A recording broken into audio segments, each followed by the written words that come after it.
Hey, good morning, my friends. Happy Saturday morning. Oh, mukhang ano, it's too deep. Anyway, this is Grace, and we're still in the series of Life is Good. Um, today's topic is a very relevant, important one for everyone, and is most requested. So I decided to talk about it, and the topic is verbal abuse. What are the characteristics of verbal abuse? How you're gonna deal with verbal abuse, and how to detect when you are already being verbally abused. Uh, there are times when we can say, "Oh, that doesn't sound right."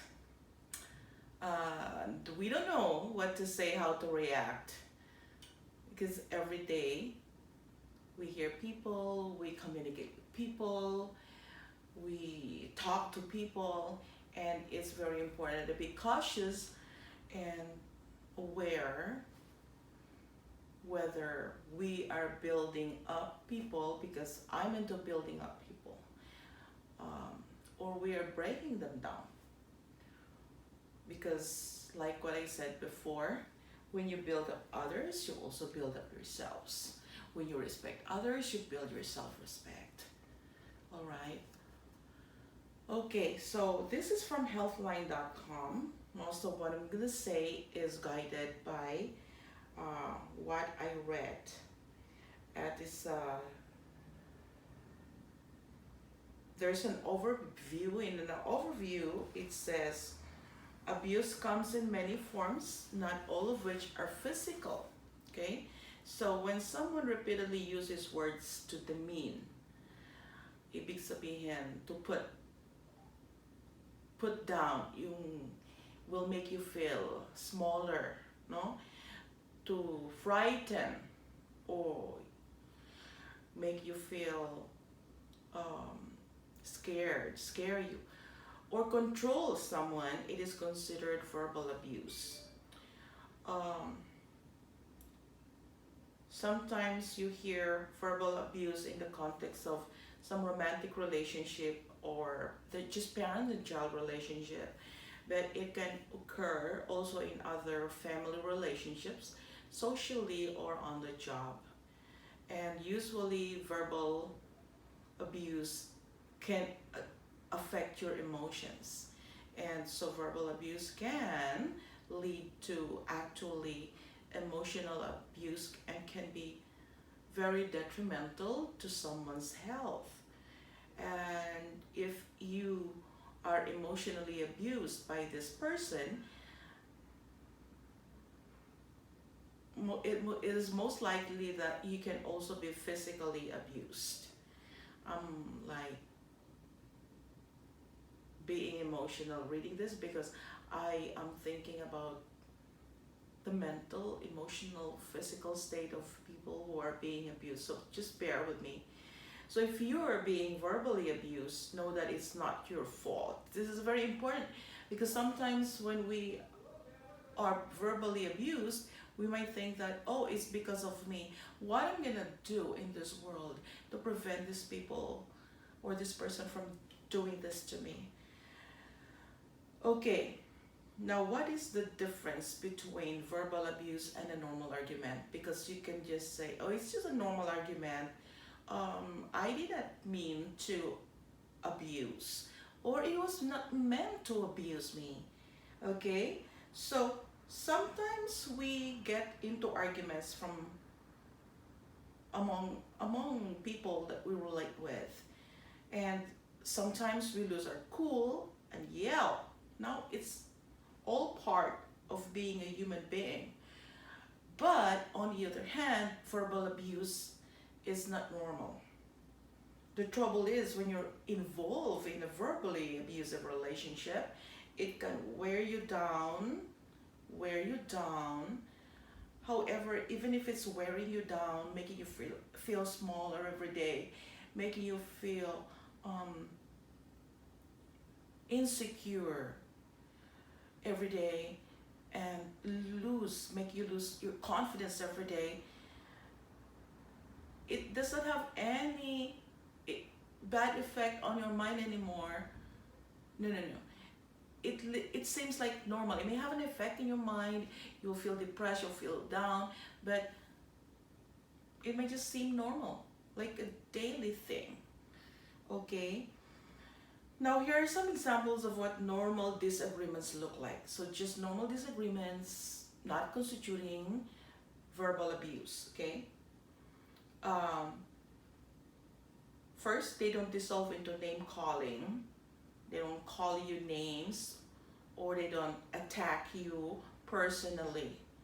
Attack you personally, like, oh, you said this, see? You're bad too because of this, because of that. And they don't happen every day, okay? So, normal arguments just, they don't happen every day. And arguments that are normal revolve around a basic issue.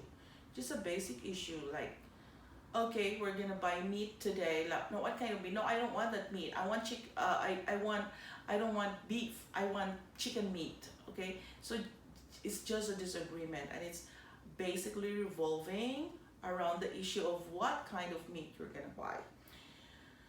And they aren't, of course, character assassinations. Okay, they are not directed towards you as a person. Is based on a certain issue that you are talking about. Now, another thing, you listen and try to understand the other's position even when you're angry. Okay, so you're still listening, you're angry but you're listening, you're angry but you are trying to, make a sense of out of what's going on in your argument. So it's normal. And then it's also normal that one of you may yell or say something truly awful out of frustration, but it's an unusual occurrence and you work through it together. Next one, even if you can't agree completely, you're able to compromise or move on without punishment or threats. All right? Now, arguments aren't a zero-sum game. One person won't win at the detriment of the other. So one person won't win at the detriment of the other. That means that at the end of the day, you are able to come up with a resolution because you agree that, we argued, and it's not healthy to let this day go by without resolving the issue, that because it's an issue, so you need to resolve that. All right. Now, however, you need to consider it a red flag when the other person engages in these behaviors. First, they insult or attempt to humiliate you. And then they accuse you of being overly sensitive after that. Being overly sensitive, or say that it was just a joke. You can take it. You have no sense of humor. How are you going to feel when somebody tells you that? You're being humiliated, and then when you react, you're told you're this and that. You don't have sense of humor. Okay, next, they frequently yell or scream at you. So it's not just a one-time thing or argument, but it's a normal occurrence. Now, arguments take you by surprise, but you get blamed for starting them. So even if you did not start it, you get blamed for starting it. Next, the initial disagreement sets off a string of accusations and dredging up of unrelated issues to put you on the defense. So it just does not stop and focus on one issue. It usually brings about